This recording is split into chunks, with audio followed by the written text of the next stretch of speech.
వైఎస్ఆర్ మరణించిన తర్వాత జగన్ను సీఎం చేయాలని సంతకాల సేకరణ తానైతే చేయలేదన్నారు కన్నా లక్ష్మీనారాయణ. తాను సంతకం మాత్రమే పెట్టానని తెలిపారు. జగన్ ఇటువంటి రాక్షస మనస్తత్వం కలవాడని అప్పట్లో తమకు తెలియదన్నారు ఆయన.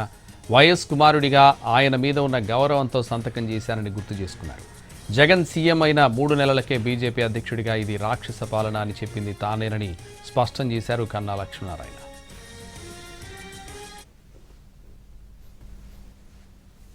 లేదు, సంతకం పెట్టిన మాట నిజమే.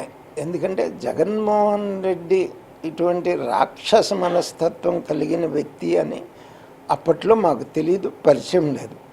రాజశేఖర రెడ్డి గారి కుమారుడుగా రాజశేఖర రెడ్డి గారి మీద ఉన్నటువంటి గౌరవంతో సంతకం పెట్టాం. సంతకాల సేకరణ మాత్రం మేము చేయలేం. మరి బొత్స సత్యనారాయణకి అప్పుడు మరి తెలుసో తెలీదు, నాకైతే ఐడియా లేదు. తెలిసి చెప్పాడో తెలియక చెప్పాడో నాకు తెలియదు పరిస్థితి. ఆయన ముఖ్యమంత్రి అయిన తర్వాత కూడా 3 నెలల్లోనే నేను రాష్ట్ర బీజేపీ అధ్యక్షుడిగా ఉండి ఇది రాక్షస పాలన అని చెప్పిన వాడిని కూడా నేనే, మొట్టమొదట చెప్పిన వాడిని కూడా నేనే. అప్పుడు ఫీల్ అయ్యాను, ఎందుకు సంతకం పెట్టానా, ఇటువంటి వాడి మనస్తత్వం తెలియక నేను సంతకం పెట్టాను.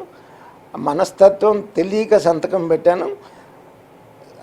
అది అప్పుడు ఉన్నటువంటి పరిస్థితి. అది సంతకాల సేకరణ నేనైతే చేయలేదు. సంతకం పెట్టిన మాట నిజమే. ఎందుకంటే జగన్మోహన్ రెడ్డి ఇటువంటి రాక్షస మనస్తత్వం కలిగిన వ్యక్తి అని అప్పట్లో మాకు తెలియదు, పరిచయం లేదు. రాజశేఖర రెడ్డి గారి కుమారుడుగా రాజశేఖర రెడ్డి గారి మీద ఉన్నటువంటి గౌరవంతో సంతకం పెట్టాం. సంతకాల సేకరణ మాత్రం మేము చేయలేం. మరి బొత్స సత్యనారాయణకి అప్పుడు మరి తెలుసో తెలీదు, నాకైతే ఐడియా లేదు. తెలిసి చెప్పాడో తెలియక చెప్పాడో నాకు తెలియదు పరిస్థితి. ఆయన ముఖ్యమంత్రి అయిన తర్వాత కూడా 3 నెలల్లోనే నేను రాష్ట్ర బీజేపీ అధ్యక్షుడిగా ఉండి ఇది రాక్షస పాలన అని చెప్పిన వాడిని కూడా నేనే, మొట్టమొదట చెప్పిన వాడిని కూడా నేనే. అప్పుడు ఫీల్ అయ్యాను, ఎందుకు సంతకం పెట్టానా, ఇటువంటి వాడి మనస్తత్వం తెలియక నేను సంతకం పెట్టాను. మనస్తత్వం తెలియక సంతకం పెట్టాను.